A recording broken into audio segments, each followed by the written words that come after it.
15वें अध्याय में पुरुषोत्तम योग का वर्णन।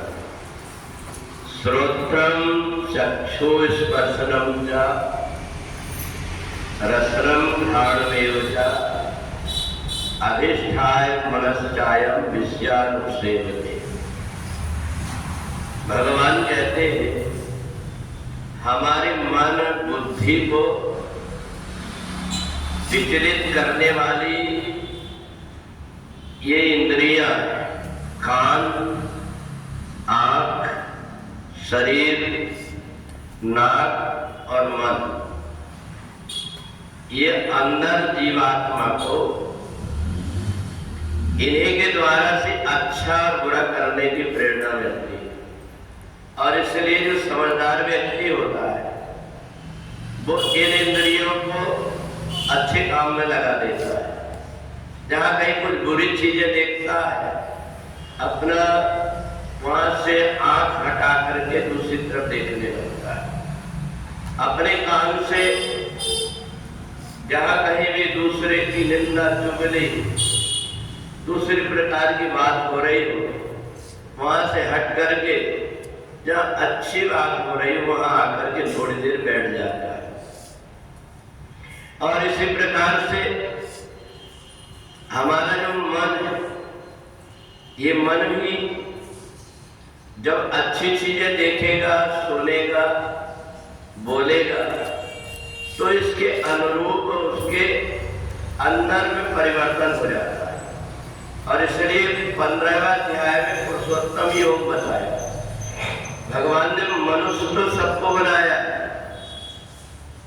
पर मनुष्यता उसके कर्म से आती है।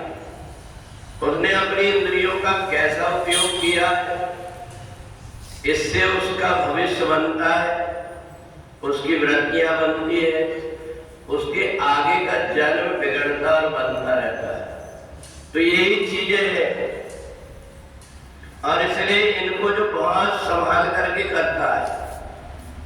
जब व्यक्ति देख लेता है कि कान हमें जब परमात्मा ने दिया है तो जिनके श्रवण समुद्र समाना कथा तुम्हारी सुभग सरिनाना, इन कानों को जब हम परमात्मा की कथा सुनने में लगा देते हैं, गीता सुनने में लगा देते हैं, तो हमारे जन्म जन्मांतर के जितनी प्रकार की बुरी चीजें ये शरीर से बाहर हो जाती है। और जब हम इन इंद्रियों का अच्छे तरीके से उपयोग करने लगते हैं तो जैसे हमारे घर में कहीं कचरा पड़ा रहता है झाड़ू से हम साफ कर देते हैं, ऐसे ही भगवान के चरित्र सुनकर के, सत्संग सुनकर के हमारे अंदर का कचरा दूर हो जाता है। शरीर को हम बढ़िया घिस घिस करके नहा लेते, बाहर से कपड़ों में सुगंधी लगा लेते, परंतु हमारा अंदर का मन जो है परमात्मा के निकट अगर है तो हमारे अंदर से अच्छी चीजें बाहर आने लगती और उसी व्यक्ति को पुरुषोत्तम कहते हैं। एक व्यक्ति हमेशा दूसरा देख करके उसको कहता है ये आदमी तो जानवर है। वैसे भगवान ने सबको मनुष्य बनाया, हम गुस्सा में आकर के कह देते ये जानवर, ये राक्षस है। वो राक्षस नहीं है पर उसकी वृत्ति वैसी बन गई और इसलिए व्यक्ति को बोलना पड़ता है। और नहीं तो हम किसी सज्जन व्यक्ति को देख करके कहते हैं ये व्यक्ति बड़ा सज्जन है, देवता है। इसलिए कहते हैं कि हम जब उसकी वाणी सुनते, उसका व्यवहार सुनते और उसका आचरण देखते तो देख करके लगता है कि ये व्यक्ति देवता है। तो इसलिए ये अच्छा और बुरा बनाने का काम यही इंद्रियां करती। आंख, कान, नाक और मन, ये जितनी भी प्रकार की इंद्रियां,